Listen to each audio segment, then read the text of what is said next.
Now, coming to you live from atop the Lavender Town Radio Tower, it's the one, the only, PUCL Podcast.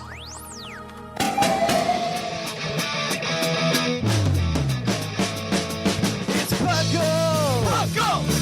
It's PUCL! PUCL!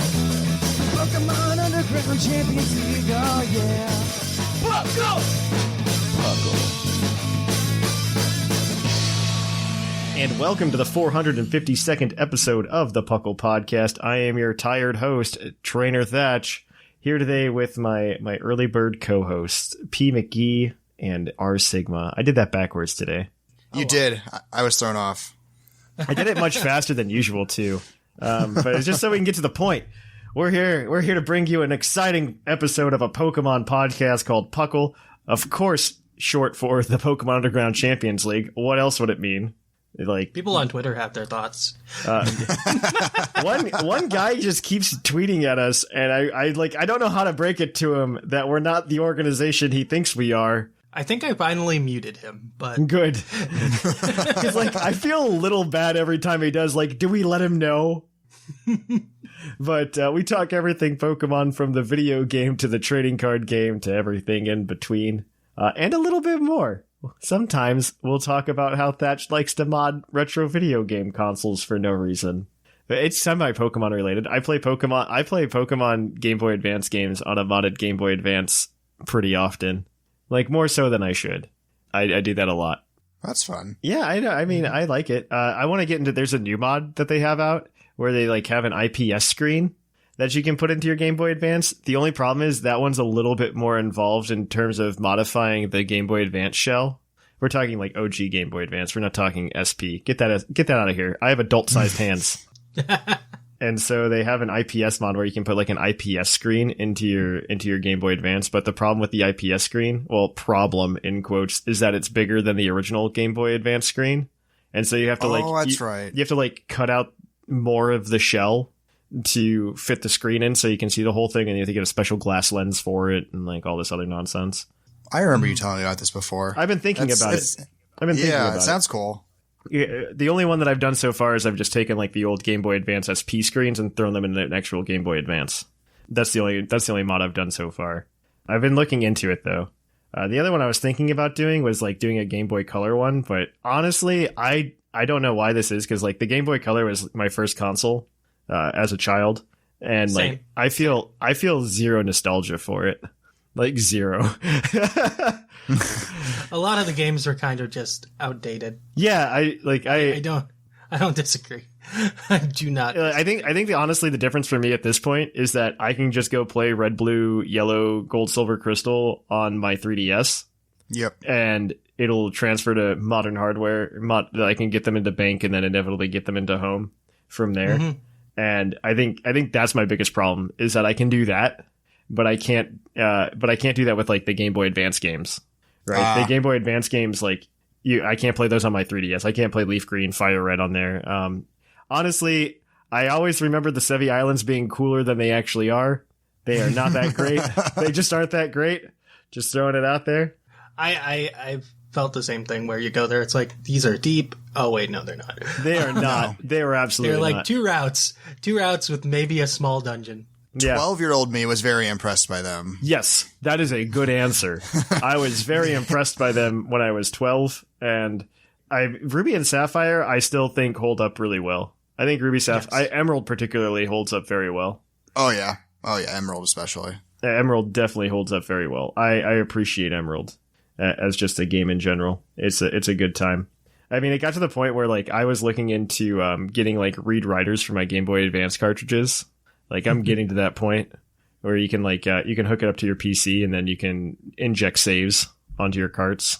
That way you could do something like the Deoxys Islands and the Mew and stuff like that. That would be fun. I do feel really disappointed. I remember back in the day just thinking about all of the events that are all in the game, but you need to go somewhere to get those items, and that being a pain.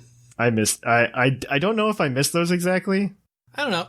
I just like them being events that weren't just after a certain time they're just yeah, it's there forever now. Hey. Magearna is there forever, and I'm not sure how I feel about that one. That's because of Magearna as a Pokemon, but as just like a nominal, like for events in general, I really just like having Magearna. Or not. I like the way Magearna is handled. It's just because it's just like, oh, you can get it forever. I like that that's handled that way. The way I would have really liked to see it handled, instead, because like this goes back to like the conversation that Lenny and I will just like go and repeat over and over again. Is just like mythicals aren't awesome anymore. No, they like I think Zarude is the epitome of that. By the way, Zarude's just like Zarude like. It's one of those things where it's just like, this is the straw on the camel's back because you just made like a terrible Pokemon. Thank you. It's like, why? Like, it's not even a Pokemon I want. Like, Magearna, cool. It looks like it could have some story. Zarude, I literally don't care. No. Like, I don't care. What's worse is, like, Zarude's Pokedex entries, like, at least on the official Pokemon website, already talk about it, like, living in groups of Zarude. And so it's like, well, it's not even a cool Pokemon. It's just something that we just forgot to add to the Pokedex. Like, like, this isn't fun. I don't care. They took away, like, the mystery with Zarude, and, like, that was all mythical Pokemon had for it, by the way. They like, had a mystery associated with them. And then it's just poof, gone. Like even Zeraora, they handled that really well. The mystery aspect. Yeah. I mean, they kind of stopped after Gen 5 with doing like the in-game stuff, like where you'd go to like the locations or things like that. And it just became like it became an NPC at the Pokemart that just handed you I think that was what Gen 6 did. And that was brutal. It's like, here's a bottle for your little genie thing. Yep. Here's a bottle for your Hoopa. Yeah, I did not like a lot of what Gen 6 did with that. Gen 5 even, I think Gen 5 kind of was the start of that as well. I think Gen 5 had too many, and they just didn't know how to distribute all of them. Gen 5 did a really good job. No, every region... Meloetta. Okay, so let me explain. Gen 5 followed in Gen 4's footsteps, because like Gen 4 had like the three... or technically four, like, distributions that you had to get. One was Manaphy, which was done really cool, by the way. Gen 4 was the last generation I think was marketed very well. Because if you were a Pokemon fan, you just kept getting, like, drips of Gen 4 throughout Gen 3, which was super, super, super, super cool. I just think that was the coolest thing. I mean, part of it was probably the delay, though, right? I don't know if there was a delay. There wasn't a huge delay. Like, if you think about... I thought Diamond and Pearl were delayed a little bit. Okay, but if you look at, like, generation spacing's kind of been pretty consistent outside of Gen 1, Gen 2. But even if you think about, like, the conceptualization of Gen 1 to, like, when we got Gen 2, it kind of fits. It's like every 3 years. Every 3 years. It's pretty regular. It's pretty regular, because if you look at we're going to use Japanese release dates because those are the ones that actually matter. But you get, like, if we ignore Gen 1 and we don't... Gen 2 came out in, I think, 99 or 2000, pretty close to it, in Japan. And then probably 2000, because we probably got it in 2001. I don't remember the exact release date, don't quote me. And then after Gen 1, or after Gen 2, it was 2003, we got Ruby and Sapphire, right? And then and I think it was actually 2002 in Japan, because it was 2003 in the US. But then from Ruby and Sapphire to Diamond and Pearl, it was 2006 in Japan. And then from 2006 to, I think it was 2009. That sounds right. No, 2010. It was 2010 for Black and White. So it used to be 4 years. I apologize. And then... every 3 to 4. Not bad. Then 2013. Now we're on this regular cycle where it's 2013, now 2016, now 2019. And then obviously 2022 feels like it's the next natural step. Yeah. We can talk about that. I could see with Sword and Shield just like things being flopped on their head, but I think the Pokemon money machine does not allow for that. Yes. We'll talk about that more so in the topic though today. I would ask you guys what you're up to if you want to do that real quick. If you want to. You don't have to do that. Not that much, just gym leading, and I got Master Rank last season, so that was cool. Ooh, I heard like the rewards are pretty good for like Arborite. I heard 30. I think it was the number I heard. 30 that's solid. Arborite, and then 600 BP, which is essentially just BP ups and at random mints as you need them. I'm okay with that. I'm okay with that though. Like I have so much BP this game compared to any other game. It's very nice to get it from battling. They handled it so well. I have so many thousands of it. I don't know what to do with it anymore. They handled it so well. They've just handled it so well, in my opinion. Oh yeah, no complaints. I got 1,200 to claim today. I need to go claim. Yeah, Do you get 30 armor rate per? Yes. Oh wow! So I got 60 armor rate and 1,200. Oh, I need to actually sit down and like grind that out again. It's not too bad if you find a good team. VGC, Yeah, I obviously. still haven't found a team. I haven't found a team I absolutely love. Yeah, So we could just wait for that Ground Tundra meta. We'll see. There are some fun Pokemon coming. Yeah, I want to get back. I want to get my VGC chops back. That's like the big thing for me. I want to get the VGC chops back. I used to have them back in like 2018. No, yeah, it was 20. No, was it 2018? Yeah, it was 2018. I did well in 2018. Yeah, it was. That was the one. That was the one I performed. It was the one where I felt a little bad because I took 80 CP for some kid. But I was just like, wow, I could probably go to Worlds if I really tried. But that was I would love to. I would love to get back to the point where like I feel like I could do that again. I don't want to do that again. I have no desire. Yeah, it really depends on me. For me, if I can find a team that I really enjoy playing, that I just want to play, and I haven't found that yet. No, I haven't either. Even then, I just don't like outside of COVID. I don't even know that I would want to go to tournaments. I'm gonna be completely honest. Like I'm a little over it. I'm a little over it. I'm liking our PUCL tournaments better. One a week, just find a good time. It's much more. Yeah, I think more relaxing. I think the PUCL community is a really good, like, relaxed place. Like, I could totally understand if you want to go to those tournaments, but I'm completely over it. I did my one regional and I was kind of done. You know, like I just wanted to do it to say I did it once, right? Like, yeah, absolutely. I just wanted to do it to say I did it once and then be like, yep, dream's over. And so I did that back in 2018. It was just like, yep, that was fun, cool. Don't need to do that again. Like, going to nationals is different, though, because, like, there's fun side events and stuff to do. Mm-hmm. But I guess it's a good place to stop. We'll go kick it on over to the news. So let's cue that epic music.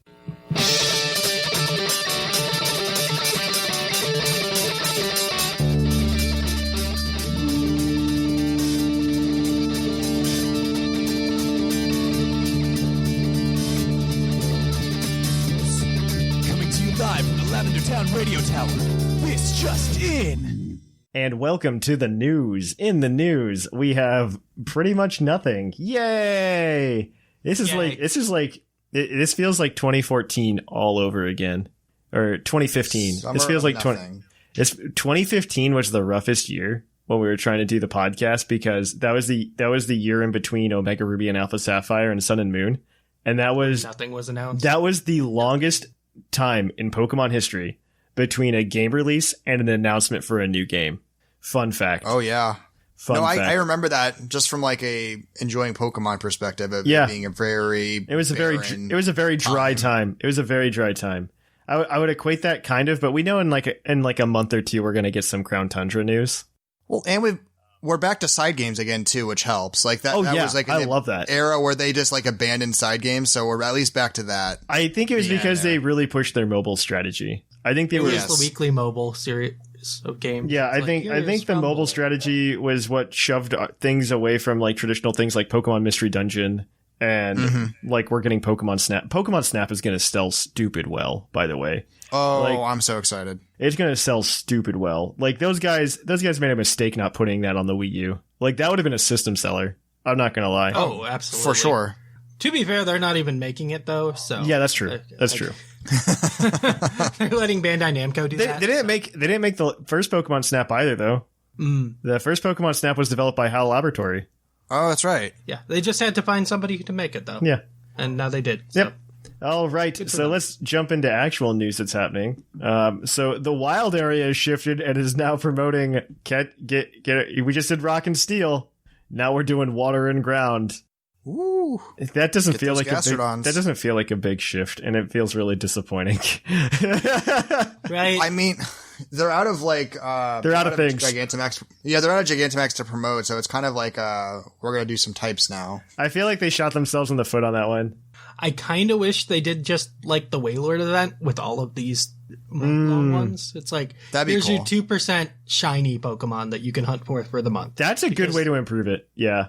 Like, just here's a random shiny. Just enjoy the month trying to hunt for that. Especially because their current shiny hunting method is garbage. Yes. I like that a lot. I like that a lot. That was really fun with the Wailord event, and I think that should be just a regular addition to the rotation. I absolutely agree with that. Nintendo, or not Nintendo, TPCI, just take the note. You can put it down on your little notepad. I know there's one guy that listens, okay? There's one guy. He listens. He's not very high up in the food chain, but maybe one day he will be, okay? This will push him up there. We're getting you ideas for your career, okay? All right, we'll keep going, McGee. Yeah. So the final episode of Twilight Wings is supposed to come out on August 6th. I don't think we know what it's about yet, so stay tuned. It's probably little Tommy meeting up with Leon. I'm assuming it's just the conclusion. That. It's just going to be like the first episode where it's going to pay off and it's going to be like, hey, he sees Leon, and this is cool. Wow, thanks. It's just how depressing do they want to get with it, you know? Yeah. Mm-hmm. And then you can watch the whole 30-minute collection afterwards.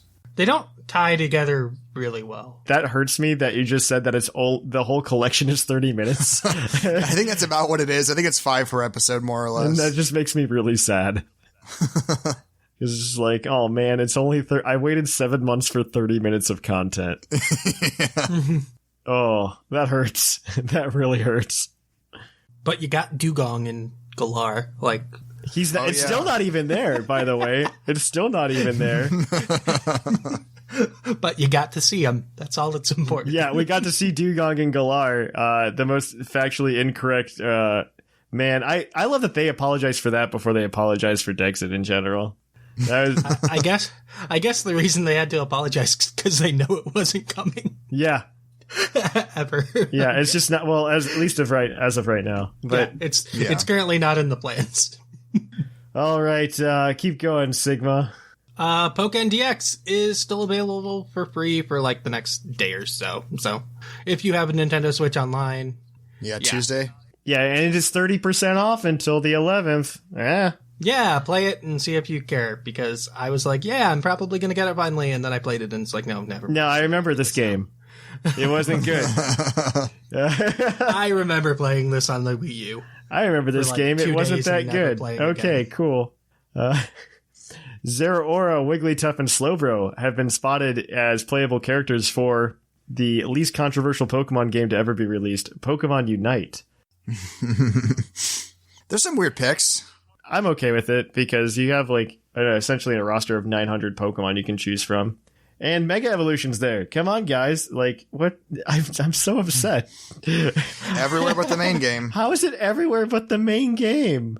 Like, this is stupid. Put Dynamax in.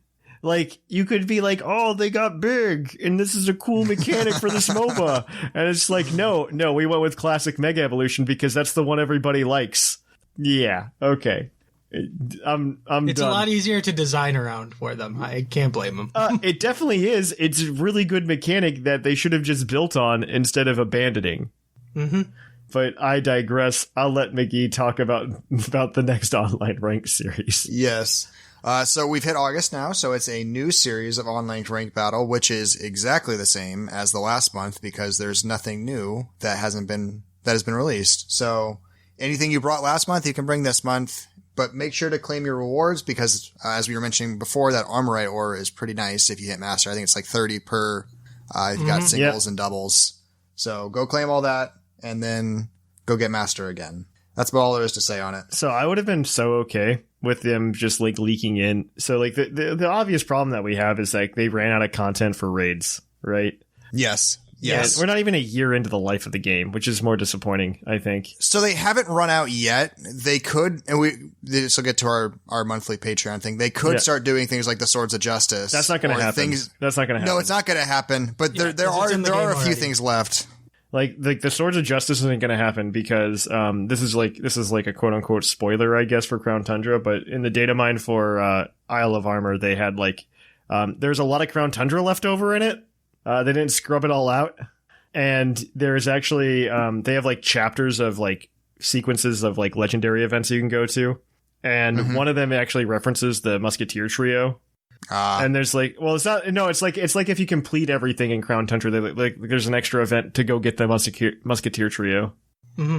Actually, the quartet, like Keldeo's involved too. Yeah. Well, no, I'm all for demythicaling mythicals. I really like the Delta episode in Omega Ruby Alpha Sapphire, where Deoxys essentially is no longer a mythical, right? And I love that kind of stuff, and I hope they keep that up. Let them be special for like a gen or two, Yes. and then be like, here they are. Yes. I mean, Keldeo's been special for like 10 years. It's about time. The thing is, Keldeo's not even special. It has the same stat spread as the other ones. Yep. It's not even special. It doesn't have the... Landorus has more stats than Keldeo does. Yes. Yes. Sigma, tell me about Pokemon Go today. Let's see. Oh, yeah. Dragon Week's happening right now. I believe it goes exciting. to the... That's very exciting, actually. 7th. Lots of Dratini. It has a special research too. I love special researches, by the way, in Pokemon Go. That's my favorite thing. This has been my favorite new thing that I hope they just keep doing, but they won't. I like the pressure of time. The pressure of time feels real nice. I like it because they make them not terribly hard to complete. Mm-hmm. No, this one is literally just one, like it's just one section. Yeah. It's like 3 things total, and then you get, I think, a Dratini, unless it's a rolling thing for a different it's got like 5 things. There's a dino. There's a guaranteed dino encounter in it. I think there's 2 dinos, but yeah. It didn't let me do anything after the first. That's weird. Sometimes you have to shut off the app and open it again. It's a little now I have to check. Yeah, it's a lot of the quests are like catching dragons. One of them is do a raid. That's the one I'm stuck on right now because it's raining today, so I don't know if I'll get around to it. Maybe I'll see if Scron has a raid I can join something. Maybe I could do it. I get a couple from my house. I could probably invite you to one. Yeah, like if I can find a Rayquaza to join, it's like. I heard Rayquaza isn't too hard if you have good ice types. By the way. Oh. I heard if you have good ice types. This is from my buddy Mark. Hi, Mark. He told me, he said if you have 2 people with really good ice types, you could probably duo the raid. That's good. That makes me wish I got a Kyurem. Yeah, so that just keep that in mind. But yeah, I haven't seen the research, but the research I believe is it's 5 pages. But it's like power up 5 Pokemon, make 5 nice throws, catch 3 dragon types. Like, come on, this is easy stuff. I believe the 5th page is all collect items or collect the things for having done all the other 4. So it's not that bad. Well, that's good. And there are 2 dino encounters involved. So if Which you is haven't huge. gotten a dino, yeah. So that means, I mean, I haven't done it yet. I'm going to probably start doing it right after we're done recording today. I kind of wish one of them was a Gibble, but sure. Well, they did the Gibble thing. They did a lot of Gibble for GoFest. Well, Gibble's out right now during this event. Yeah, that's true. Yeah, I've already run into Gibble. It's just one. rare. So they're not too hard to find. Yeah. Yeah, I haven't seen one yet, but they're out there. They're out there. And the most important dragon type is also in raids. Snivy. Woo! Yep. That's nice. Yep. All right. So... let's move on. Magikarp is the next community day to be held on August 8th. Gyarados will learn Aqua Tail, and you can pay $1 to give Niantic more money to catch more Magikarp. Because you need more Magikarp. Yep. I did it for the C-Dot, and I was like, this is what it is? This is dumb. I mean, if it's a better Pokemon, I could see reason for it. Like a Gibble. I would pay the $1. I like it. The only reason I like the $1 research is because... like with the 6 hours, I think it just puts a lot of stress on me to be like, oh man, I should really be playing for 6 hours to get the most out of the day. But if I buy the research and then you complete it, like you've already caught like 80 of the Pokemon at that point by the time you complete the research. And then I'm just like, then you complete the research and you feel like you've quote unquote won community day and you can go home and feel like you're okay. Like for me, it's more of that at the psychological level. I just like being able to fully evolve like a good one and a shiny one. If I can do that, it's a successful day. Yeah, that's usually all I want. But like that's going to be hard with Magikarp. Like that's going to be crazy hard. Oh yeah. Yeah. This is a particular, I mean, this is good for me. I have 1,100 items and I only have room for 850. So this is a good way to burn through some Pokeballs. This is also really just good for new players. Like if you haven't played before, especially because like the Mew research requires you to evolve a Magikarp. That's true. And so like if you're a new player, like this is a boon. Yeah. Megas are on their way, and we don't know how that's going to work either. Yeah. It might be with just collecting some candy. Don't talk about Megas, okay? I don't want to talk about how it's in every aspect of the Pokemon franchise, but the one that it should be in, okay? Tell me more though about Pokemon Go, PMcGee. Yeah. So finally, after very bland months, we have an exciting breakthrough research for August, and that's going to be Scraggy. So if you haven't gotten your Scraggy all the way evolved to a Scrafty, this is the month to do it. Yeah. I'm personally excited, at least. I mean, what was it last time? I am. Trapinch and then something bland before It was Larvitar this past time. I've had Larvitar for like 4 years. Okay. So the difference between that and this is, again, like, people, like, I guess you're not complaining, but some people complain on like Reddit and stuff. They're just like, oh, it's just lame. And I'm like, yeah, but people got into the game after 2016. And like, I don't mind the shuffle. Like, I don't mind them backtracking. It would just be nice, a better split. So like 1 month you go something that's been out for a while and people might have missed on, and then kind of go back to Gen 5. Like, Gen 5 has enough Pokemon. We should be having more content coming out for them each month. Yeah, I think the more interesting thing in general is just like, yeah, they're handling it okay. I'm not upset with the way they're handling it. But like, no, I'm not upset. I think that, I don't know, like, this is the way they're handling it's okay in my book. Like, it's giving people who want to just jump into the game a chance to actually catch up to everybody else. Like, absolutely. That's why the jumpstart research exists. And it's just really good to do it like the way I'm not mad. I think the thing that we're all upset about. Yeah. I think the thing I'm more upset about than anything else is the fact that Legends are gone. So those are gone right now in general, because the way they were doing the legend distributions was through Giovanni. Oh, and like they were supposed to be done with the dogs back in April, and they froze Giovanni because of COVID because they didn't know how to handle rockets. And now they figured it out. And they figured it out. The balloons are a great way to do it. I love the balloons. Balloons are fine. I adore those. Yeah, I think it's a great option. I still feel like a legendary should be like an every 3 month thing or something like that. Mm-hmm. Because to beat Giovanni, you need like good teams. So it's not really a beginner friendly way to give legendaries. Yes, I agree with that. Whereas the breakthrough was a good way to give legendaries for new players. Yeah, I don't know how good I would be at Pogo if I hadn't spent years like collecting Pokemon that are good. Yeah. They are doing a good job right now of giving out the pseudos. So like the breakthrough research, or what is it, the Kickstart research, whatever you want to call it, came out last month again. So that was available. You could get Dratini, Larvitar was out, Metagross was a reward for the Battle League for a while, and then Gibble's out right now, and Bagon are out right now with the Dragon Week. So people have good access to a lot of the pseudos, which is actually very nice. Talk about disappointing from Metagross to like Pidgeot as your battle. I know. To be fair, I haven't seen a Pidgey in forever. It's like, sure, it has a Mega, but this is also true. I haven't seen a Pidgey in so long in Go. I mean, that was the old way of trying to level yourself up in Go. Yeah. Just collecting as many Pidgey as you could and just evolving them all at once with an egg. I remember those days. Friendship. Those were dark days. Those were dark days. Before research, it was bad. All right, so keep going, Mickey. Yeah. So we got Spotlight Hours have been announced for August, which are, always every Tuesday from, I think, 7 to 8 or 6 to 7. I think it's 6 to 7. 6 to 7 local time. So for this month, we've got Horsey on August 4th with 2 times Catch Candy. Sableye on August 11th for 2 times Transfer Candy, because you're going to transfer him. You only need 1.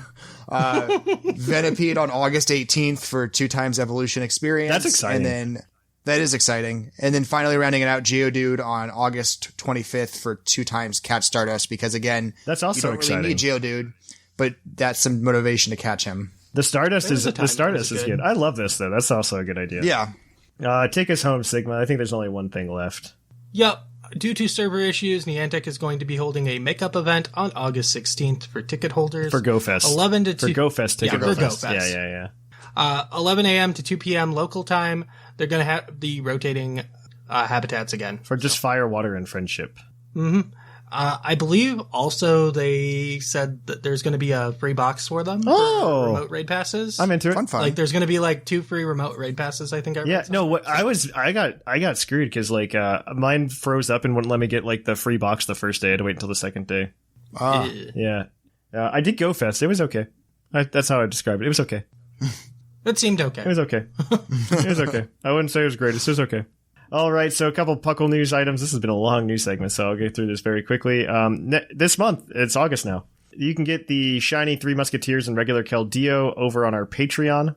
All of that information's in our Discord, but if you're a member of Patreon, you can go and join it. Which ones are at $10 and which ones are at $5? Shiny Musketeers are the $10, but okay. You can get your regular Keldeo for $5. Perfect. There we go. And then Summer League is also still happening, by the way. There are only 2 weeks left, so please come and get the badges if you haven't already. In addition to that, on our Etsy store at etsy.com/shop/PuclPodcast, you can buy these badges for yourself. Even if you didn't get them all, they just look cool. I think this has been like the coolest dream that Puckle has ever had. By Puckle, I mean Thatch, is to have like our own set of like badges that you can physically have. And so you can actually buy them on our Etsy store. And if you were a patron last year and you got the first 5, you can pick up the new 5 in addition to that. Or you could just buy all 10 again. I don't know. There's also Puckle playmats over there. People who filled out the sheet and didn't buy them yet. They're over there. And I mean, if you didn't fill out the sheet, feel free to punish those people because it's been up for a week and a half. They've had their chance. All right. But with that, we can go ahead and kick it on over to the Poke Quiz, where we're going to quiz your co-host on their insane Pokemon knowledge.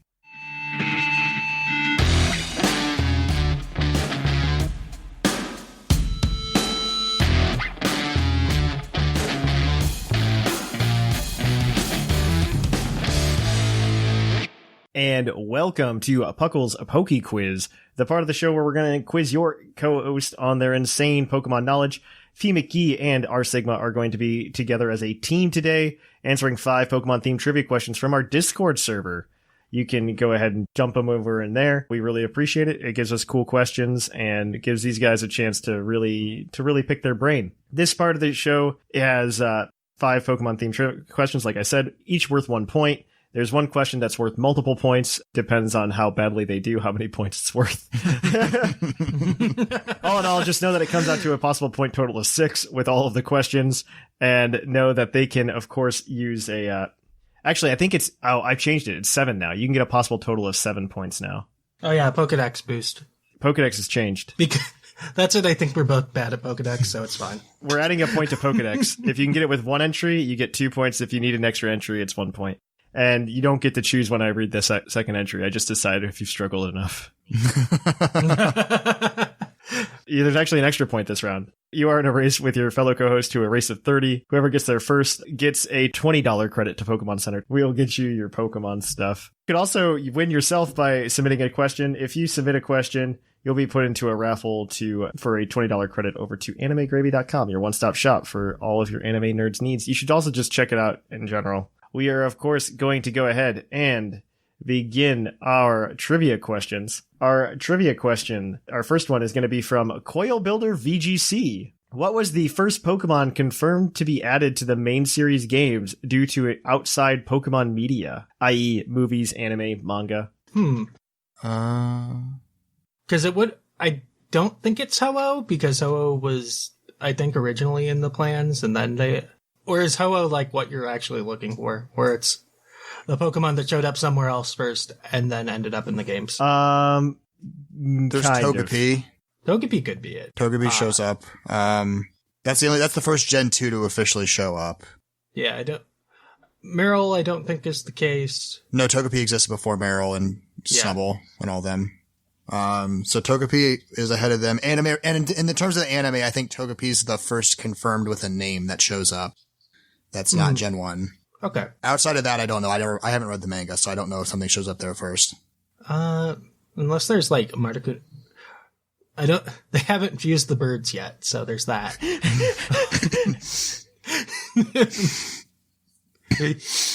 Oh, what a nightmare. Yeah. I'll defer to you if you have other thoughts. I don't think the trading card game would have released something first. Just like I don't think Ash Cat Pikachu counts either. Yeah. So Togepi's all that I can think of right now. Yeah, that's fine. I'm fine with I'm fine with selecting Togepi. I'm going to take that as an answer just due to the way the question's worded, because the way I was given the question, it's been confirmed in blog post translated by Dr. Lava that Takeshi Shudo was the head writer of the start of the anime and sole writer for the first 3 movies, made Lugia for the Pokemon the movie 2000. I think it should be a Pokemon that was made for other media outside of Pokemon. I think it was an oddly worded question. I'll give you the point. We were considering those things, so we were in the ballpark at least. I'll give you the point. Thanks. Okay, so our next question is going to be from 10 Little Men. 10 Little Men? It's been a while. Yes. Back in Generation 3, Jirachi was obtained via the Coliseum bonus disc in the USA. However, this distribution did not happen in Europe or Australia. How did you get Jirachi in Europe/Australia? I know this one. Perfect. I don't. I think we were talking about it a few weeks ago. We did talk about it. I remember you talking about it with me. Stupid Pokemon channel. That's the only reason that game exists. That's the only way you can justify its existence, I swear. We were talking about how awful that game was, and it's like, well, I guess it's less awful in Europe because you get Jirachi. You get nothing in the US. Yes. It's absolutely useless. So yes, it is in fact a Pokemon channel on game. You have to, by beating in quotes Pokemon channel on GameCube. This was done by watching all of the episodes of the Pichu Bros in Party Panic. You deserve a Jirachi for that. You deserve a Jirachi for torturing yourself. There's not even like a reason to play that game in the US. There's no reason. It's so bad. Like, why didn't they give us Celebi through that or something? Like, Japan got Celebi, didn't they? Yes. For their bonus discs? Yes. I believe so. Okay, so our next question is your Pokedex entry question. Like I said, if you get it within the first entry, you get 2 points. If I need to hand you an extra dex entry because sometimes you guys ride the struggle bus, and you get it correct, it just goes down to 1 point. This is from Archeal27. Its Pokemon X entry reads, it usually lives deep in the mountains. However, hunger may drive it to eat railroad tracks and cars. Who's that Pokemon? At first I was thinking Clefable because I thought that was going to go to like some sound thing, but then this is not Clefable, so...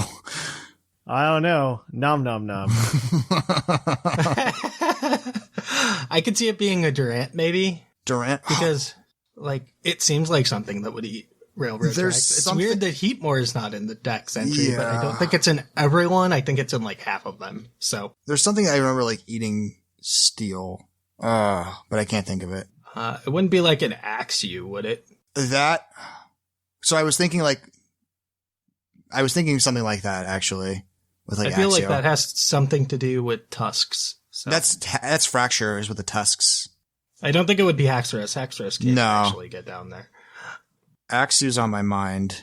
I don't think it's Durant. Wait, where do you find Durant in games usually? In the mountains. That's why I remembered it. I'm thinking of the east side of the XY game where... Because Durants are what I usually grinded levels on in that game. Oh, okay. I mean, I'm fine with going Durant. I really don't know. I was just thinking Axew for whatever reason, but I'm notoriously bad with Pokedex entries, so I wouldn't lean on me. I'm going to hand you the second one. Because you guys are riding the struggle bus. Okay. It's Pokemon Sapphire entry reads. Oh, okay. It's Pokemon Sapphire entry reads. This Pokemon, it actually says the Pokemon's name, but this Pokemon has a body of steel. With one all-out charge, this Pokemon can demolish even a heavy dump truck. The destroyed dump truck then becomes a handy meal for this Pokemon. Who's that Pokemon? So I'm feeling Lairon. I was going to say, is this like Lairon or Aggron going on? That sounds like them. I'm feeling like a Lairon, maybe an Aggron. I could go with Lairon. I feel like Lairon's a good... Yeah, I feel like Lairon's the kind of thing that would eat the tracks because it's down near the ground. Yeah, I buy that. Which one? Lairon. Lairon's incorrect, but I'll give you the point because it's the same family. Okay. It is Aaron. I didn't think that was going to go after dump trucks. It's the little baby Aaron. He likes to eat heavy dump trucks. When I heard it was tackling dump trucks, I'm like, there's no way. You guys get a point for that. We'll give you a point. That's good. All right. Our next question is your question with the bonus point. We only need one with 2 answers, but we've got one with bunch of answers. So this next one's going to be from Sleeve McDykel. There are 4 answers to this question. I guess I'll only need 2. Mm-hmm. If you get extras, bragging rights, sure. Cool. What are the 4 moves with only 3 characters in their name? 3 characters in their name. Cut. Fly and dig. Okay, that's 2. Cut, dig, fly. So right to the field moves. Good job, guys. Good job. Mm-hmm. We did it. All right. The one you did not get is Hex. But yeah, that's okay. That one. Close enough. Yeah, okay, I'm fine. Just with the field moves. You got 2 points for that though. So you guys are 5 for 4. right now. So we're going to go ahead and we're going to read this next one from Liger himself, the man who put together this trivia for us. And he wants to know, this is your base stat question as always, what not fully evolved Pokemon has the highest special defense stat? Okay. Porygon 2 solid. I think there's something. No, I'm sure there's something higher. I'm just baselining it. So it has to beat Porygon 2. It wouldn't be Cosmoem, right? I don't think that it's not that crazy high, is it? It's like 135. Oh, wow. Okay. It might be Cosmoem. I'm trying to think of what else is there that's real. I'm trying to think if there's some kind of Onix-like Pokemon for special defense. Yeah, it's not Chansey. You do still have the hint as well, I guess. Yeah, use that. You want to use it? We can cash it technically. Oh yeah, we have. You could get 7 points today. Okay. 6 points, because we only got one for the Pokedex. You got 2 at your bonus point though, so you would get 7 total. It's a maximum total of 8 now. We've ramped up the difficulty so that we've ramped it up. Okay. We're ramping up the point values, the maximum point values. I see. We're giving you a free hint. That's the answer. We're giving you a free hint. That's the answer.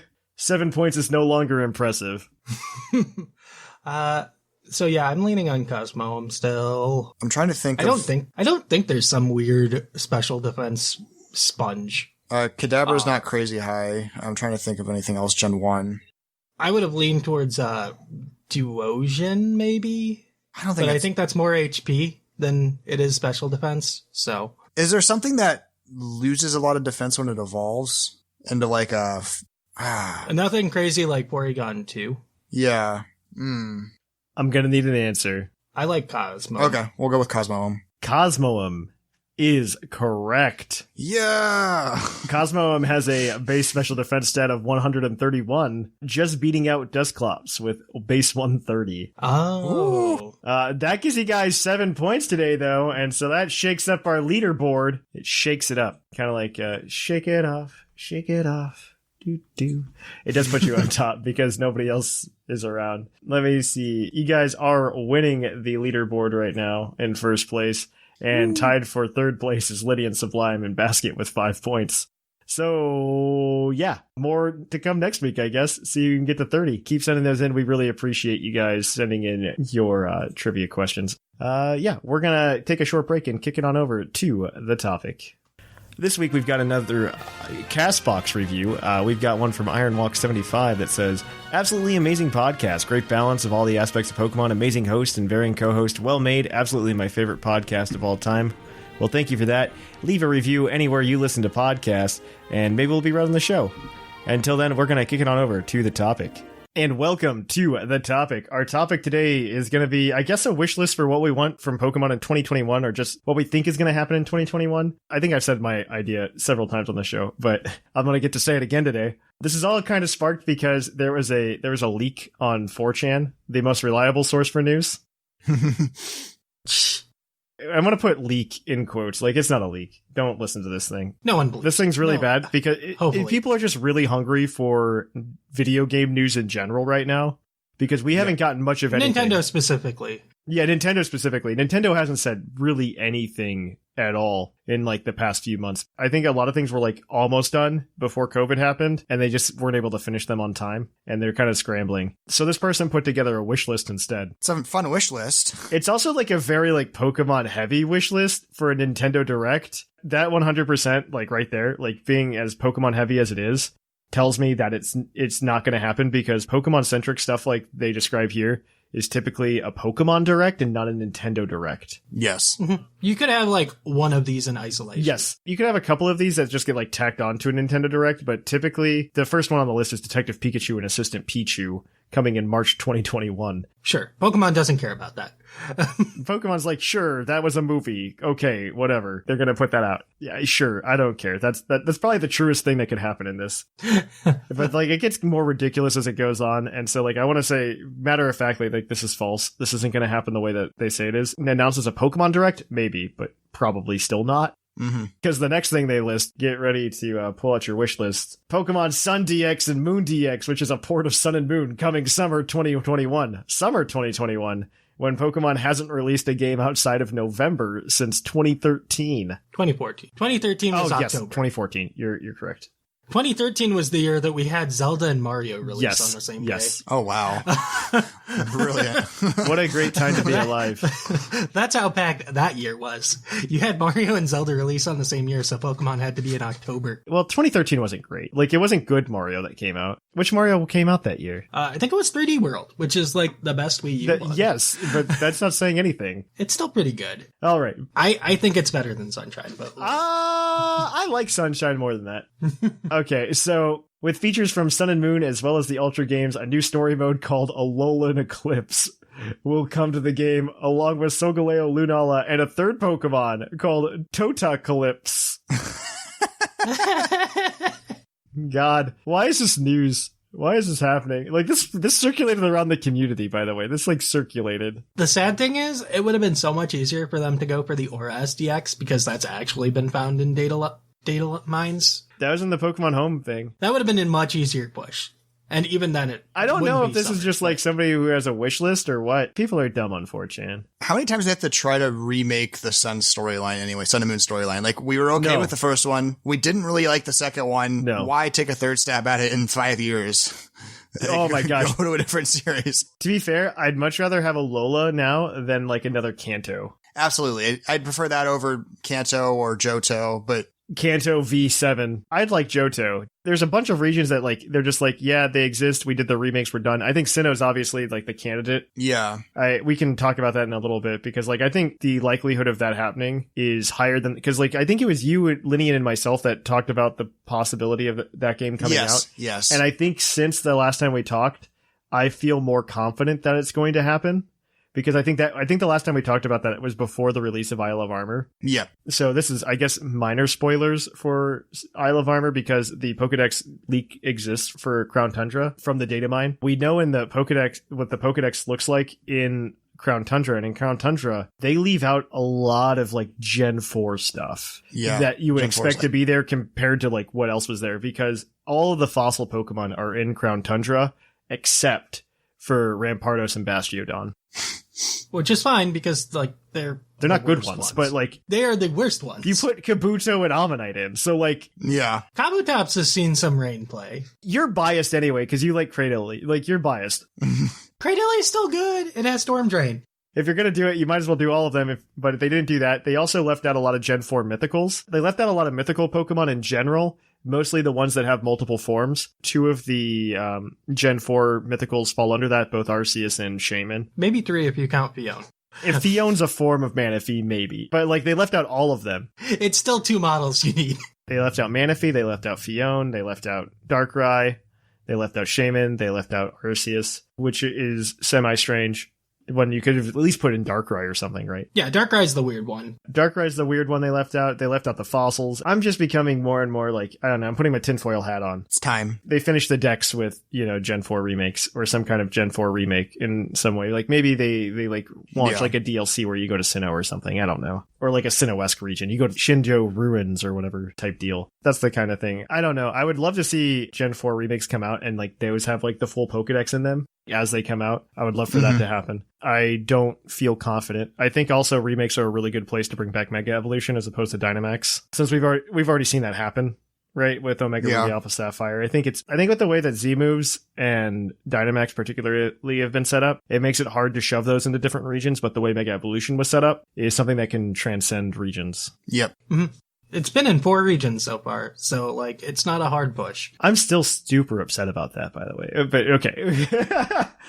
We're going to move on. There's something about Super Smash Brothers, like Rillaboom's coming. Sure, probably not, but whatever. Very bland choice. I mean, the most bland one besides Cinderace as, like, a pick. So it's a very... Honestly... I don't mind the idea of like Urshifu. Urshifu would be cool. The other thing they talked about was Legend of Zelda Curse of the Wild development says it's coming out by 2022 at the latest. Sure, whatever. That's probably what's going to happen without COVID. Mario Kart Gold. Okay, nonsense. And then here's all the Pokemon stuff that we're getting. Pokemon Red, Blue, and Yellow will be added to the eShop the same day as the Nintendo Direct. Pokemon Gold, Silver, Crystal will release 2 weeks after that. And then Ruby, Sapphire, and Emerald will release 1 month after that. And it's just like, no. I mean, I wouldn't mind that, right? Like, those being released is fine. Not this year. The difference between us saying that and like a normal person, like a person that does Pokemon casually, who would definitely buy these games, right? They buy them because they want Pokemon Blue on their Switch because they love that when they were 8, right?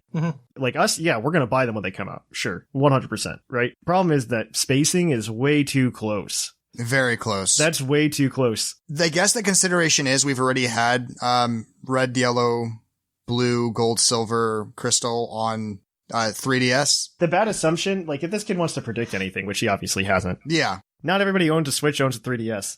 I think the Switch just met like 3DS numbers recently. And like it's going to crush the 3DS. Yeah. It's just going to crush it. I don't own as many Switches as I own 3DSs, okay? I only own 3 Switches, and I own like 5 or 6 DSs, so... Only. So keep that in mind. I only own 3 Switches. As much as I want to see it, like, I'd love to see this. Like, I'm not saying this is a bad idea. I'm not saying it's something that TPC I shouldn't do. I think it's just something that's poorly executed in that. Also, on top of that, I don't know how putting up ports of old games on the Switch eShop works with their model of the online they currently have. Pokemon's definitely a contender just to be like, hey, it's on the eShop. I think that's where it belongs. I think what they'd have to do if they want to put it on Switch, though, is you have to put it probably through, like, the Super Game Boy filter or something. Yeah. Yeah.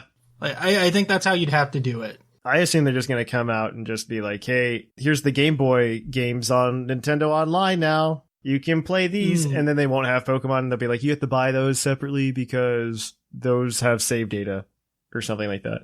Yeah.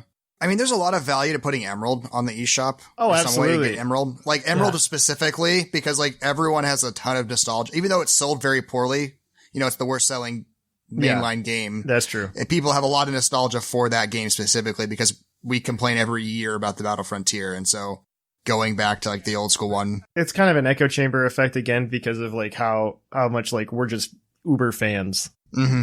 And, like, we love the Battle Frontier, and that's great, but, like Junichi Masuda said, he says, I don't think a lot of people are going to play that. I think he's wrong. The difference between the Battle Frontier we had in Gen 3 and in Gen 4 versus what we have now is, one, we didn't have easy breedable Pokemon like we do now to, like, actually take on these facilities, and I think that's probably the biggest thing for me. Because, honestly, the thing I loved, like, one of the things I loved from Isle of Armor was the new battle format, where it's just like, you take a monotype, and you battle as long as you can. I love that. That was like a mini Battle Frontier facility right there. I'm hoping Crown Tundra has something like it, too. Much better than the Battle Tower. I love that a lot. Hopefully we get something like that in Crown Tundra, and then maybe if there's more DLC, we just get like a new facility each DLC or something. That would be crazy.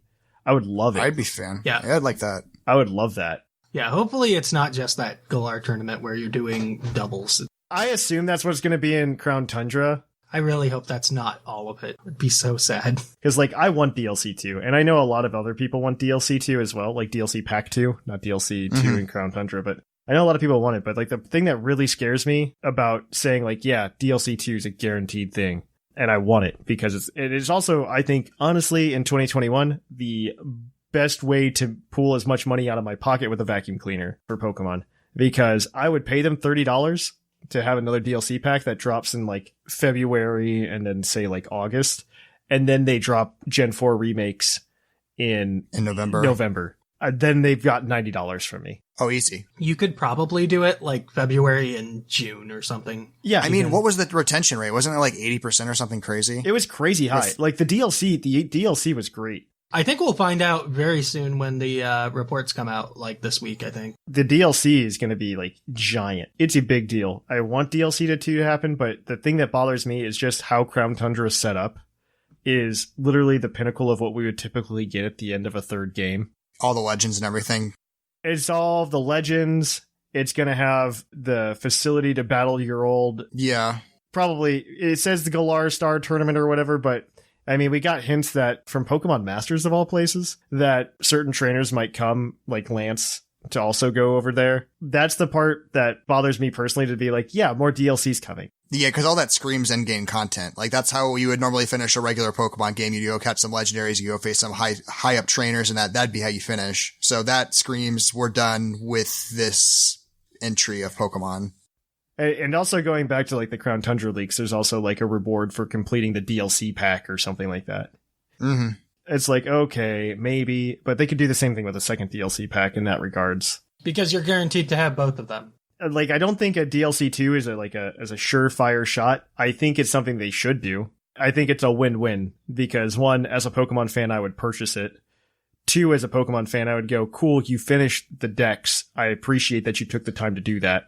And 3, it would restore my faith in that company. Like, definitely.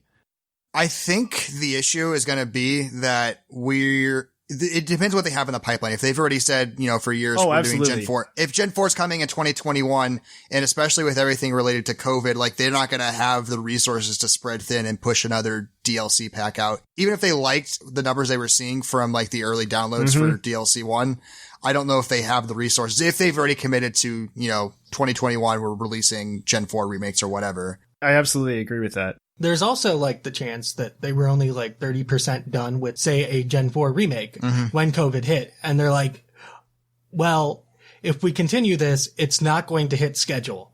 Do we just forsake this and go and try to do a second DLC? That's also route true. Or Yeah, so it else? depends on where they were in the development stage. Because then they can be like, 2022 now instead for Gen 4. Like, the future I see for Pokemon, like, going forward at this juncture, like, I would hope that the DLC just goes, poof, we finished the decks, here's more DLC, here's Gen 4. That's like the hope, that's the dream, and then 2022 is Gen 9, which is a scary thought. We're still in Gen 8. I hate thinking about Gen 9 at this juncture. Yeah. Especially with, like, how bleh Gen 8 kind of felt as a whole. Mm-hmm. It feels like it's laying the groundwork for a better Gen 9, though.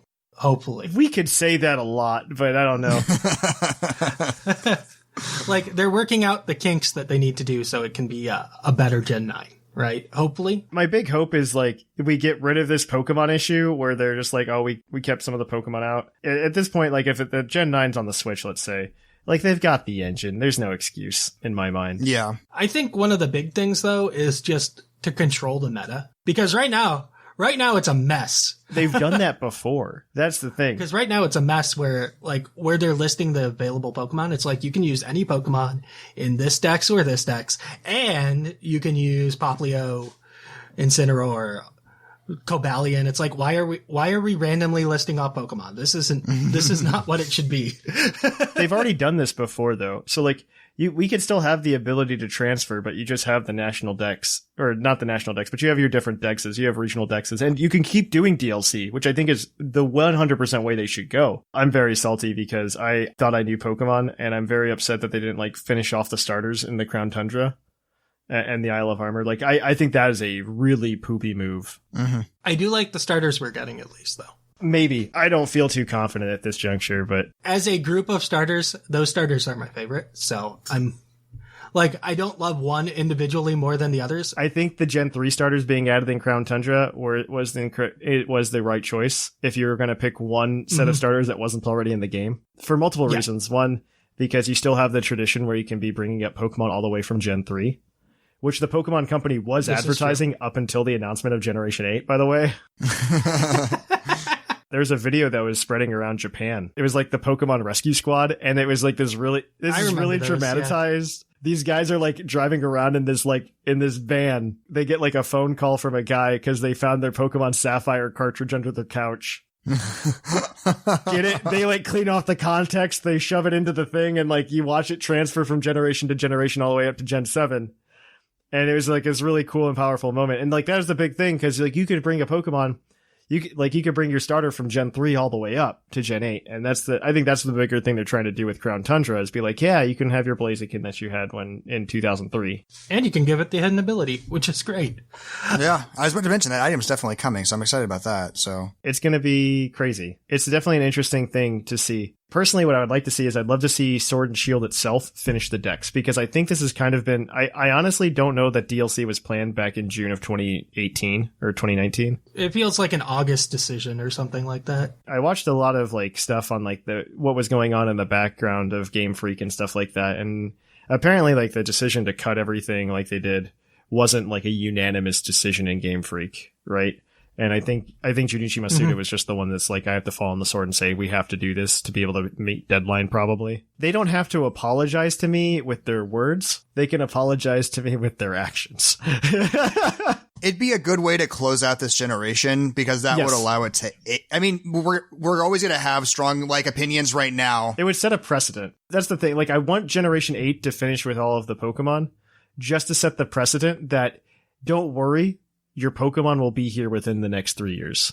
Yeah, it'll give it a much better nostalgic look too. Like we're kind of looking on Gen 6 more positively now, I'm noticing. But it will give it a much more... I've never been negative of Gen 6. Oh yeah, I've always loved Gen 6 for what they did. I've always thought that XY deserved more. Yes. It deserved that Z version. With the depth of Gen 5 story, I think a lot of people were disappointed initially with the kind of no story of Gen 6 where you just wander around. I think the difference with Gen 6 is, one, it still had good region design. It had a really fleshed out national dex, or not national dex, but regional dex. Yes. Which they handled very well. Still the biggest, right? I think it's the largest regional dex to date still. Still at 450. It was at 450 plus. I think there were some extra ones at the end too with Mewtwo. It wasn't much. Birds, it was the Mewtwo and the legendary birds. That was it. It was it's the largest regional dex to exist at the time. Which is still at this time, too. It's nuts how big it is.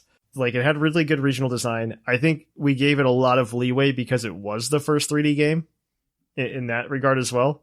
I was okay taking the hit to the story because I know it was a lot of work to get all of the models and stuff to work. I think they took everybody's okay with X and Y to mean, oh, this is the amount of effort we can put in. Yeah. I think that was part of it. It's not that I don't want to call them lazy because that's a bad thing to do.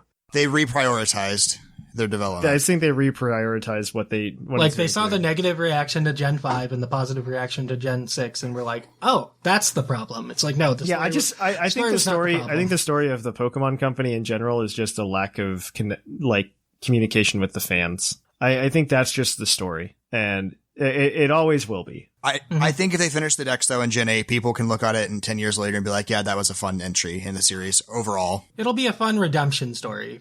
I think they could have done it better still by just being hey, we're going to work on the models and then we're going to drop them into raids when they're new. That'd be great. You've been saying that for a year now, and it's still one of the best ways they could have gone about it. Just have things show up. Add 20 Pokemon a month or something like that. And I don't want to claim numbers because I don't know how fast they can do it. Mm-hmm. Depending on how quickly they could get it done. Maybe it's only 5 a month or something like that. I don't know. It's obviously that's faster. That's still good though. I mean, we're 2 families or something. Yeah. We're complaining about what they're doing right now with Water and Ground, and it was Rock and Steel last month. They're out of, they have nothing right now. It's not their fault.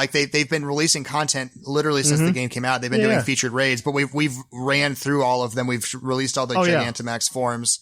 So now we're not only Dead have we Space. ran through them, they're just kind of useless now too, because we can just give them the soup. Yes. It's I can just breed something so I don't have to worry about catching. Which is the way Gigantamax should have always been. Yeah. It's it's fine. Yeah, and you can fine. use Battle Ready too. So it diminishes the usefulness of raids even more. I think what they're doing with DLC though is great. I want to end this on a positive note because if not, I'm going to get an angry iTunes review. People are saying people are upset because I hate decisions that they make. Yeah, they make bad decisions sometimes. Pokemon's still a good game. I'm obviously still playing it. I make a Pokemon podcast every week, and I haven't stopped doing that. I think 2021, it is the 25th anniversary. I think DLC is a really good way just to hey, we can celebrate that at the same time as putting out a remake. I really feel like Sun and Moon was pushed out there to be the new game because they wanted to have a new generation be the kickoff for their 20th anniversary. And with their 3 years per gen cycle, that's just not sustainable to do it on every 5-year anniversary. Yeah. Video games have been wanting to celebrate, which is really odd. To me in general, though, is just being oh, well, 5 years. I don't know that every 5 years is necessary. It's how we used to celebrate every 50 episodes or something. I think that's too much, Yeah. I feel after the 25th, it becomes less special. But 25th is notable for sure. I think 25 and then every decade after that's fine. I think a 35th anniversary is stupid. Yeah. Yeah, I think 30th, 40th, those are exciting. Years, yes. But 35th, I would say isn't special, but then we've got all these Mario remaster rumors coming out. Yes. So who knows? I'm okay with that, but that's because it's better than All-Stars that we got 10 years ago. Yes, it is. So outside of mainline games, do we think Snap comes out this year, or do we think it gets pushed to next year? Next year. So that's the 2021 release? I wasn't sure if that would try for holiday 2020 or not. I could see that coming out March 2021. I also wouldn't be surprised seeing it be the holiday 2020 release either. just because we don't have a 2020 release for Nintendo in general. Currently, and this is like a big, like, not really an indicator. Right now, the placeholder date on Amazon is the end of this year. Interesting. I'm not expecting it this year. I'm expecting it probably somewhere in the first half of next until year. I saw that, I was on the boat with Sigma. But then, because I was talking about, because like I have a Pokemon group of IRL friends that Mark and Ryan, hi guys. And like somebody was asking about Pokemon Snap and they saw the thing and I'm like, I guess it could, I'm like, I expect 2021, like early 2021, but I could definitely see like them trying to push something for Christmas. And have this be the Christmas release. But if they're going to do that, they're going to have to announce it soon. Yeah, I figure by end of August, really. Yeah, like if you're gonna want to, like, there needs to be like a Nintendo Direct by the end of August. Like there really does. The latest is mid-September, I think, for a big announcement set. Or it probably won't even be that big. It'll be maybe 3 games. Oh, by the way, because we were talking about this leak, this is how this all started, and we'll end on this so we can all have a good chuckle. The Direct announces by announcing Pokemon Generation 9 for 2023. No. 2 years early. 3 years early. Yeah, why would you announce it this early? Well, Generation 10 will be worked on at the same time, but Generation 10 will have a long development cycle until 2026. You can't even talk about Gen 10 why would you even announce because that's like the end of the life expectancy of the Switch. That's like past that. Oh yeah. Oh man, you can't like what console is it going to be on? I don't know. It's going to be on our phones. 2026 is a disgustingly long amount of time to think about. I don't want to think about 20. I'm still not done with 2020, man. That's too long. I'm okay with being done with. I've got 3 more years of 2020 left. Okay. In 2020 time, I got 3 years left, okay? All right, but this is a good place to stop. We're going to kick it on over to the Pokemon of the episode. We will catch you guys on the flip-flop.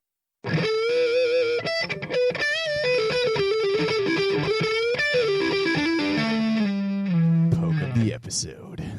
And welcome to our Pokemon of the episode. Our Pokemon of the episode this week is National Dex number 009, Blastoise, the Shellfish Pokemon. Its Sword Gigantamax reading is, it's not very good at precision shooting. When attacking, it just fires its 31 cannons over and over and over.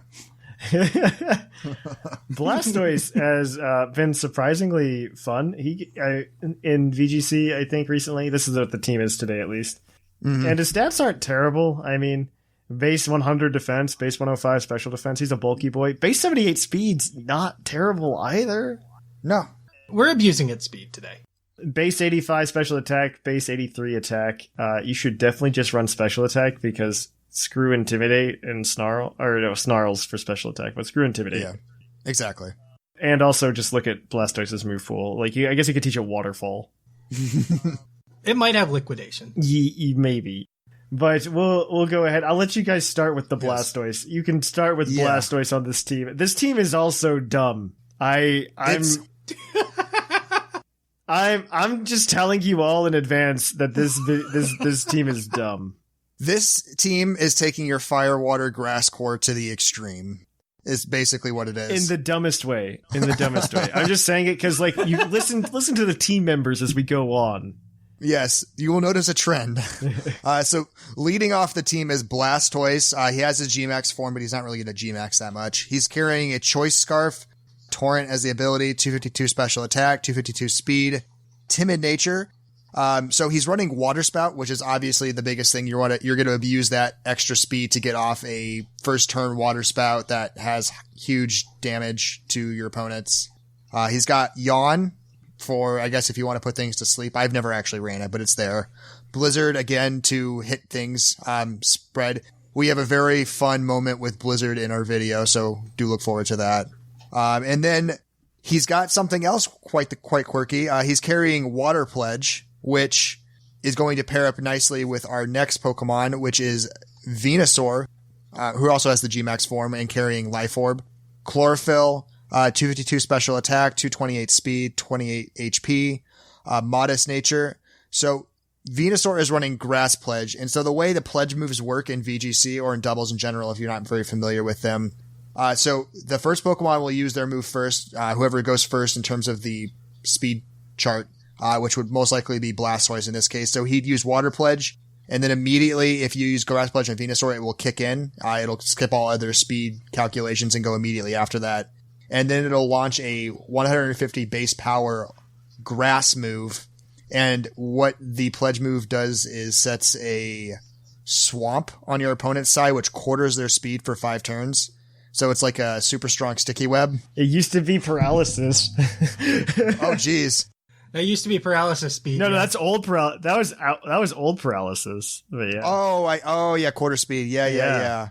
I forgot about that. So yeah, it quarters their speed as long as they're grounded, so levitates and flying mons are excluded. But it kind of gives you speed control for the next 5 turns. It's been hard to run because everything resists grass, it seems, in VGC. Yeah. But it's there. And so Venusaur's also got Sludge Bomb, Earth Power, and Protect, so it's generally great coverage moves.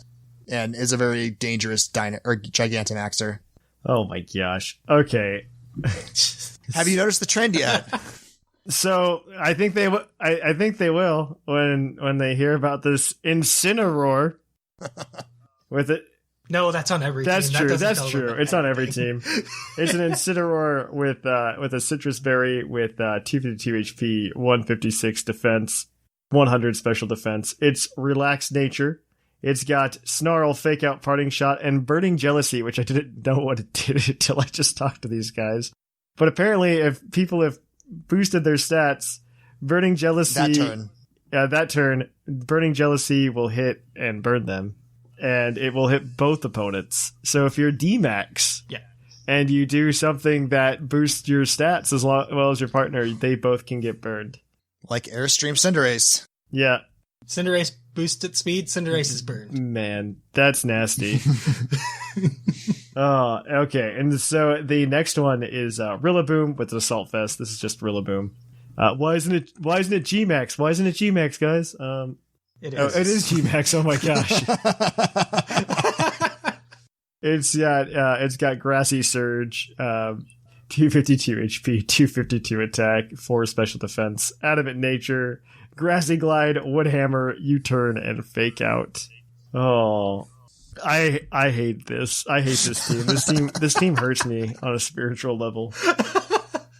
It's okay. Next up, we have another fire type in Cinderace G-Max with its weakness policy and the ability Libero. So it's not always a fire type. So, just in case. Just in case you were worried about having a second fire type. Anyways, max speed, max attack, Jolly Nature, Pyro Ball, high jump kick, bounce, and protect you. Standard Cinderace.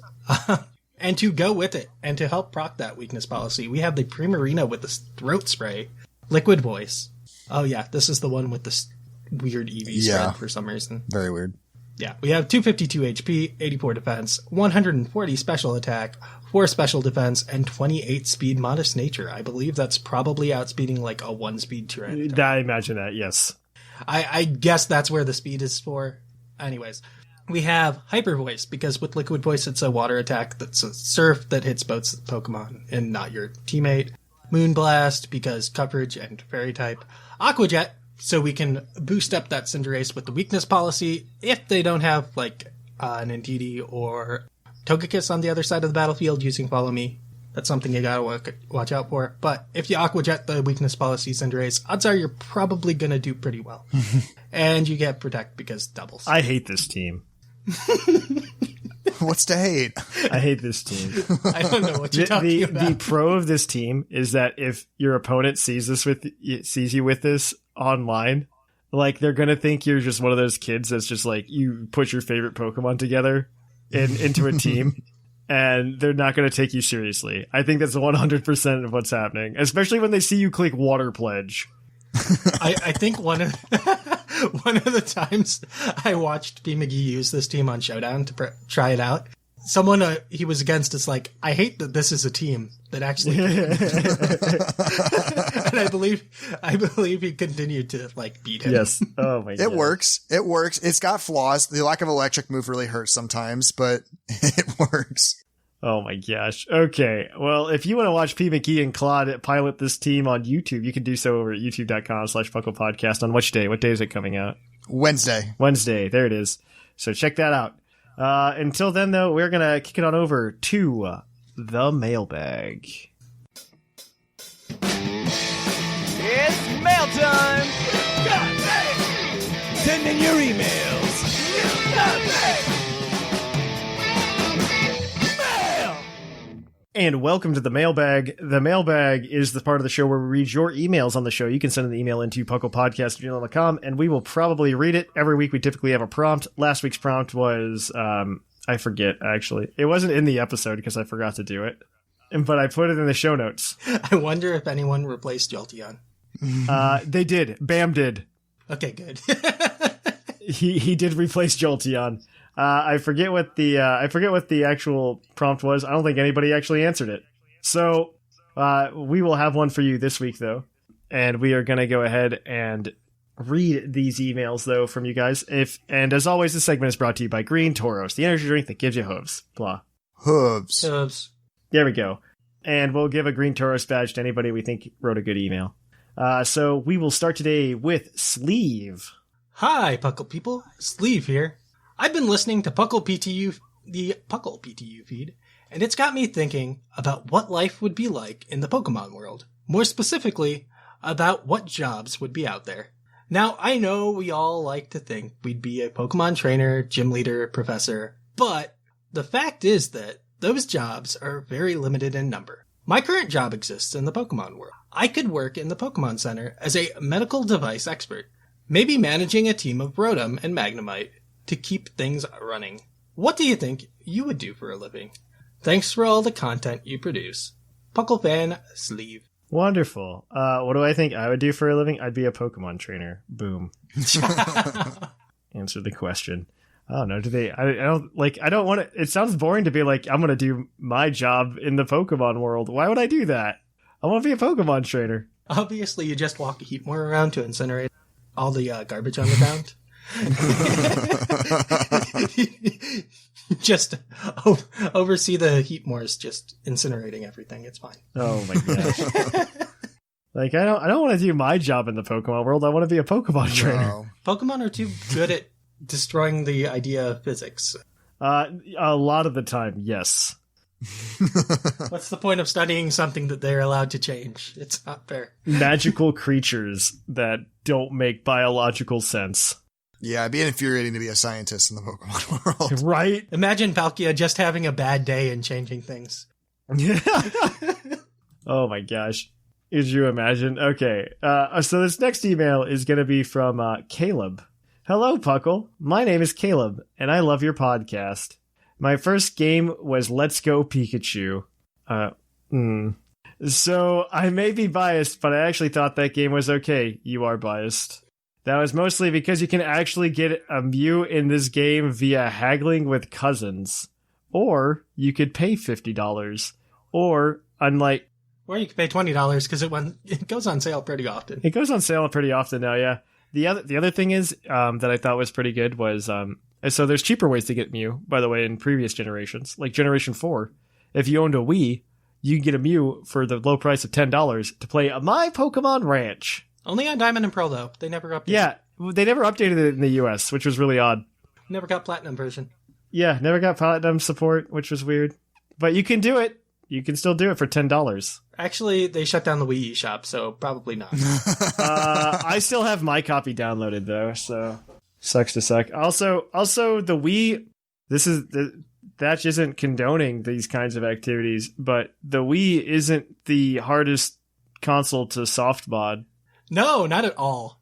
So I just got an extra Wii in a windfall.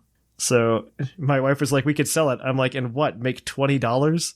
I'm like, we're going to soft mod it. I'm going to soft mod it. All right. Mew is my favorite because he can do everything, and anything he cannot do can be done by transforming into a different Pokemon. Then Ditto is good too.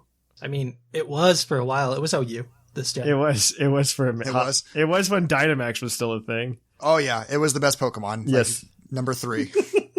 Anyway, enough about Mew. I actually got into Pokemon via the TCG, so the transition to the video games was rough. Especially the fact that Psychic isn't weak to itself. There's only like 8 types in the... Well, I guess there were 10 types in the TCG. Now it's 8. We've killed two. Yeah, they killed... Wait, what else besides Fairy? Dragons kind of got soft-killed. They didn't announce it, but also there wasn't Dragon Energy anyway, so it's fun.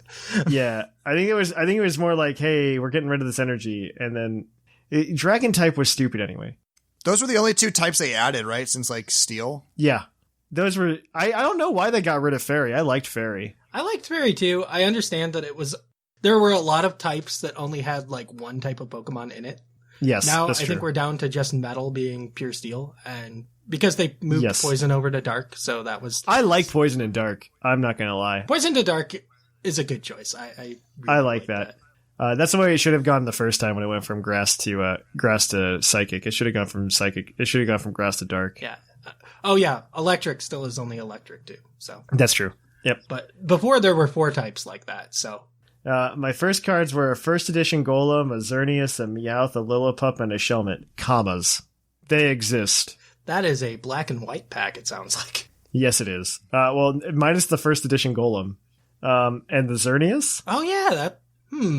There's also only 5 cards, so this is a really weird pack. Since I got into Pokemon through the TCG, I feel that the simple mechanics of Let's Go Pikachu helped me get used to it before trying my second game, Ultra Moon. I'm a huge Pokemon fan, and I have thousands of Yeah, it's not. We're not feeling too young right now. No, I'm just sorry that Ultra Moon had to be the first real experience. Yeah, he never played like a real Pokemon game. That's what I'm learning. Ultra Moon is like the outlier. Yeah, I think Ultra Moon's better than Moon. I don't like Ultra Necrozma being there. I'm gonna be honest. I don't like it being a story boss. I like that. If you don't know it's coming, you're just. Oh yeah, I lost the first time. That was rough. Yeah, I knew it was coming, so it's like okay. I did not. I am a huge Pokemon fan, and I have thousands of cards, and I have 5 of the main Pokemon games. You guys are more knowledgeable than me by a lot, and I learned so much from you guys. Anyways, thanks for spreading your Pokemon knowledge with us, and keep up the good work. Smell you later, Caleb. Thanks, Caleb. So this next one is from Bam, who I do want to note adds the exclamation in his name now after our conversation. As he should. As he should. So I do appreciate that. There's no excuse to not do it. His email is, "Hey Puckle crew, Bam here again. I want to start off by saying that I am very glad they did not try to do a Pokemon MMO here in the States back in 2004. So he is on topic actually. Thank you, Bam. I grew up in the middle of nowhere and I had dial-up until like 2012, so an MMO would have been difficult. Even if I did have the internet power to play it, I have never been into MMOs before, so it probably would have turned me away from playing Pokemon. If the MMO were to happen now, though, it would be a lot of fun to play with the Puckle community. Now that I have answered the official question, I am now going to answer the more important question, which is Basket's question. Which is Basket's question about replacing Jolteon on last week's team of the episode. Yes, we know Jolteon is not very good. We were quite aware as we were battling. It's really good at killing Gyarados. And that team was really good. That team was good outside of the Jolteon. Like, it was a good team otherwise. It's specifically only good at killing Adamant Gyarados. That's its one specific job. Wow, this is bad. It is bad. It has only one type of attack move, too. It can only use electric, so it just got shut down by everything. I think this team is severely lacking in Mons that take advantage of Dynamaxing. You were not wrong. So I would replace Jolteon with something like Togekiss or Dragalge. Togekiss does Togekiss things, and Dragalge with an Assault Vest or Life Orb can do a lot of damage with adaptability. While looking at Pokemon that are common in usage on BSS, I saw that Rotom Fan is number 30 in usage, and I think that is amazing. So forget everything I just said and add Rotom Fan to the team. The item is up to you, probably Air Balloon, but I would suggest giving it an Air Balloon. Okay, I didn't even see that you wrote that. I was just adding my own little quip, and then there it was. Anyways, continue the awesome work. I look forward to listening to the podcast on Monday. Bam! Bam! Bam! Bam! I can't stop. Green Tauros badge, before I forget. Does that go to anybody? Does Bam was on topic. Bam! Bam gets the Green Tauros badge. I'm into it. I feel like he probably already has it, but sure. He probably does. On that note, if you want to send an email in next week to the PUCL Podcast, which is us, that's me, you can do so by sending it into puclpodcast@gmail.com. Our prompt next week is going to be, what do you think Pokemon should release in 2020 or 2021, and what do you think it should be? Or what do you want it to be? I guess is a question as well. Send that in, puclpodcast@gmail.com. If you want to keep up with us throughout the week, there's so many ways to do it. The most important one is to go to the Discord and hang out with us in the community. We really appreciate it. And we really, really do. You can also go ahead and follow us on social media over on Twitter. I've just started doing tweets on my personal account again. Yay. So you can follow me at Trainer Thatch, but you can more importantly follow the podcast at Puckle Podcast. Yeah, you can watch Shiny Lapras' Hatch. It's great.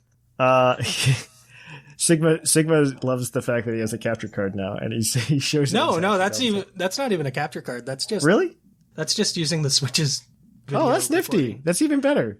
And then there's also the you can also go follow us over on Tumblr, Instagram, and Facebook. You can also go ahead and watch us on YouTube, like PMcGee. You can watch PMcGee over on YouTube at youtube.com/PucklePodcast. I guess I'm over on YouTube too. I do that Puckle Place thing. Mm-hmm. That's coming to an end. We're almost done. As I say, it's near the end. Actually, speaking of that, since it's near the end, we're at the time where we're going to just do Victory Road and Grinding Session all at the same time over on Twitch at twitch.tv/thepucklepodcast on August 4th, which is Tuesday of this week. So if you're listening to this on Monday or Tuesday, you'll know it's going to start around 7:30. Come hang out, be the co-host for that. I'm going to get the chat scrolling on the side, and we're going to hopefully go through, grind up some Pokemon. Watch Vaporeon die. There have been team changes since the last episode. So yeah, it's a good time. We're going to go ahead and we're going to we can go watch that. But yeah, Twitch at twitch.tv/thepucklepodcast. I'm over there on Tuesdays and Thursdays. Thursdays are more gym battles and raids. Tuesdays are a smorgasbord. Right now it's going to be the Fire Red Nuzlocke, like I said, this Tuesday. But sometimes we switch it up. We do VGC laddering. We do everything. We usually hold a poll in the Discord to figure out what we're doing. And then in addition to that, if that wasn't enough content for you throughout the week, you go to PUCL Plus, get a Thursday podcast. It's a blast. Everybody loves it. I think Game Corner comes out soon. Yeah, Game Corner's this week. Next one is Game Corner the next one? Mm-hmm. I know we rearranged the schedule. I know we rearranged the schedule recently. Yeah, it's Game Corner and then TCG Cast is back the week after. Okay. I know we rearranged the schedule. Yeah. So check that out. And then finally, if you want to support the show, several ways. One, Twitch, you can subscribe over there with a Twitch Prime membership. You can go to Vite Ramen and use code PUCKLE at checkout for 10% off. You can also go ahead and what are the other? Oh my gosh. You can go to TeePublic, buy a t-shirt, really helps us out. And most importantly, though, you can go to Patreon at patreon.com/PucklePodcast, where we give out Pokemon and give you guys coupons for Etsy, all those other things. So definitely check those things out. So I guess that's everything. So here in the Lavender Town Radio Tower, I have been Trainer Thatch. I've been our Sigma. And I have been PMcGee. And it's closing time.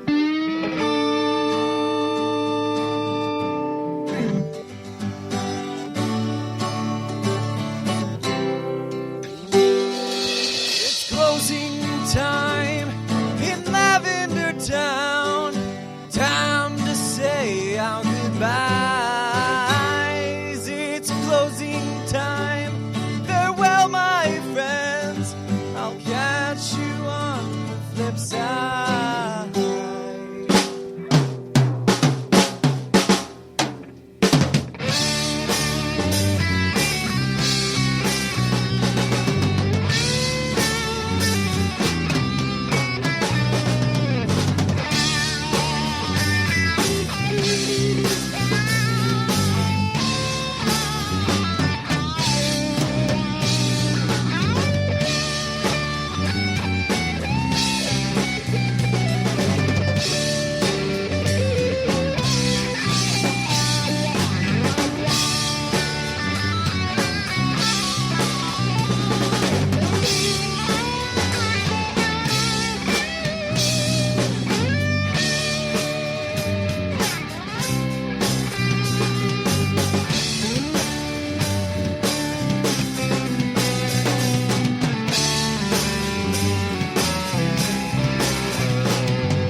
This is Acast Recommends. Every week we pick one of our favorite shows, and this is one we think you're gonna love. Life's greatest mysteries remain shrouded by the thin veil separating the ordinary from the extraordinary. Wouldn't it be great if there was a podcast that could help answer these burning questions and decode the truth? We think so too, but until then, check out Hysteria 51. It's a weekly oddcast that takes a comedic look at the world of the weird, hosted by me, Brent Hand, him, John Goforth, that thing, Conspiracy Bot. You're all idiots. And me, British announcer guy. Remember, the truth is out there, but you won't find it here. Stay woke, meet sex. Acast is home to the biggest podcasts from the U.S. and around the world. Subscribe to this show and hundreds more now via Acast or wherever you get your podcasts.